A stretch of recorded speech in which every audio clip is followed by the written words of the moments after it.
Hi, this is Willow. Today I will be telling you how to convert your avatars into Quest. Now, of course, first you click up here to switch build target to Android. I've already done that, as you can see. And of course, you're going to see a lot of pop-ups like this and everything, and how many, what's it called? There's so much going on. Fizzbones, Fizzbone colliders, and etc. You're going to get that done as much as you can, while also keeping as much Fizzbones as you can. And of course, you can only keep 8. So pick the 8 that you want and remove the rest. But a lot of the times, you're going to have to remove Fizzbones you want to keep, but you can't because they're too high in collision course.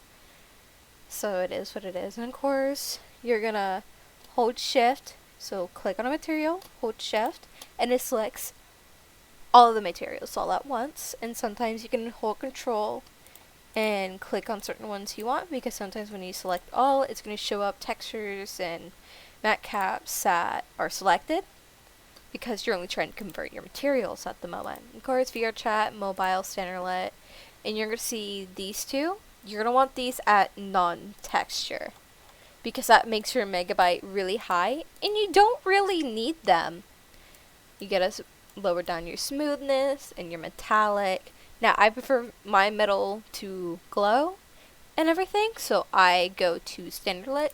And the only metals you can use that work for Quest are these 3. These are the only ones that work for Quest. But if you don't want that, you don't want your metal to glow, just go to matte catlet and matte cat, that specific one. That's all you have to do. And to undo certain changes, like putting in a texture and everything like that, Control Z, go straight back to it. Pretty easy, I'd say. Now let's go through the textures, add it on, glow, whatever, easy peasy. Now, stuff like this is called they're called cube maps, and you're gonna accidentally select those half the time, because you can't select everything at once. Which means you have to manually do so yourself, but these aren't going to work for Quest. You only focus on stuff like this. Now, to change a material that is really high, what you're going to want to do, and use body for example,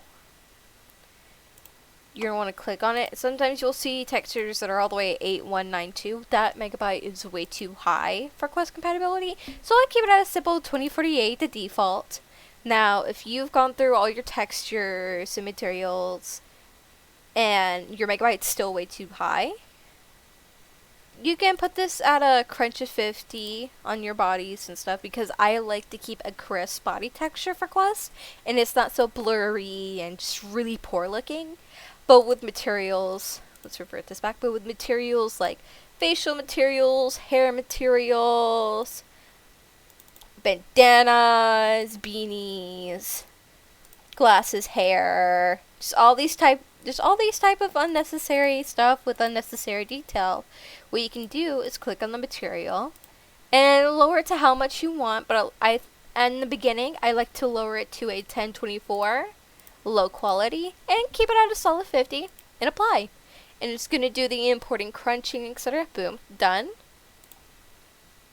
That's what I like to do with my avatars, to keep it a clean look. It looks really nice for Quest, and all of my clients and people that I talk to really love it. They love how my avatars turn out, and I'm pretty proud of myself for that. And of course, metallic smoothness, you don't need those. And if it's gotten to the point where your megabyte still will not go down, you go to your FBX right here. These are your FBXs. And they're not going to be in XBX folders. You're sometimes going to have to click through all the folders, and yes, it's hard and it's time consuming. But you have to find these FBXs or asset folders, these assets, and you just click on them, import, done, apply, and that lowers down completely, more than you really think. Now, if you're someone like me and you have a lot of trouble, finding certain materials, and you click on it, and you see that the dynamic bones showing up, You just have to go through and, click through all these, and yes, it'll take time, but how you remove them, dots, remove component, and you can select more at once, holding control, etc. Or if you want to select more at once, shift all the way up. Perfect. Awesome.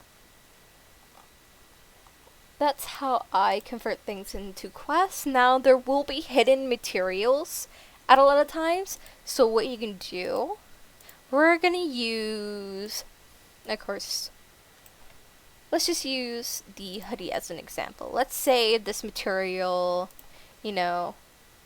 where's what we can find, was a standard non-material, and you'll see stuff like this, and you can't do anything about it or change.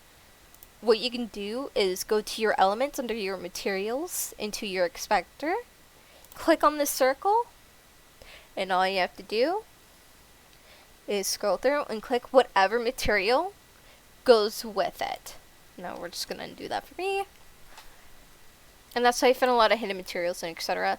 Now with avatars that have flames or particle effects like that, I would suggest just removing it and pens, because those are really overly complicated to put into quests, and it ruins a lot of your megabyte size.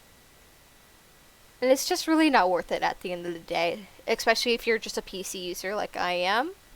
But it's also really nice to have some sort of effects for quests, with the new update, with the booping and the heart effects coming out of the head. You can keep those, that is completely fine. And a lot of the times after you do a lot of stuff of editing and more, and it's not going as planned, and it's like at 10 megabytes or 5 or 10.10 or whatever, and you're really, really struggling, what I like to do to use the menus, I like to go to these icons and just put them all down as 32 to none, because really, it saves you a couple megabytes, and everything will get you down to what you need. And a lot of the times, in certain avatars that I've noticed, people don't make the toggles a normal toggle. They make it a dissolve toggle or a rip off toggle, and etc. And it just doesn't work for Quest. Sometimes you have to deal with this, sometimes you can't. It's just a really 50-50 shot. So a lot of toggles may not work for Quest as much as you like, especially avatars that have dissolve. It's a really complicated thing. So I would suggest, if you are a proper avatar creator and everything, you have the experience, I would suggest going back on an avatar you have bought or gotten off, a friend or whatever, to redo those toggles into a proper toggle that isn't a dissolved and etc., so it will work for Quest. It's an easy optimization, a lot of this. And yeah, that's how I convert my avatars into Quest. I still would suggest try keeping your face and body texture. Let's see, you will get stuff like this. On normal quality, 2048. At all costs, keep your emissions like that, all your emissions that you're using, and body, face, etc. Keep it at a 2048 as much as possible. Please. It will look amazing for Quest, and it's just a good looking avatar at the end of the day if you keep it like so. But yeah, that's how I make avatars for Quest. Pretty easy peasy, I'd say. It's sometimes very time consuming, and I'm very sorry for that. But you gotta do what you gotta do to make things look nice, especially if you are going to like a big event and everything. And I think it's pretty cool. Bye.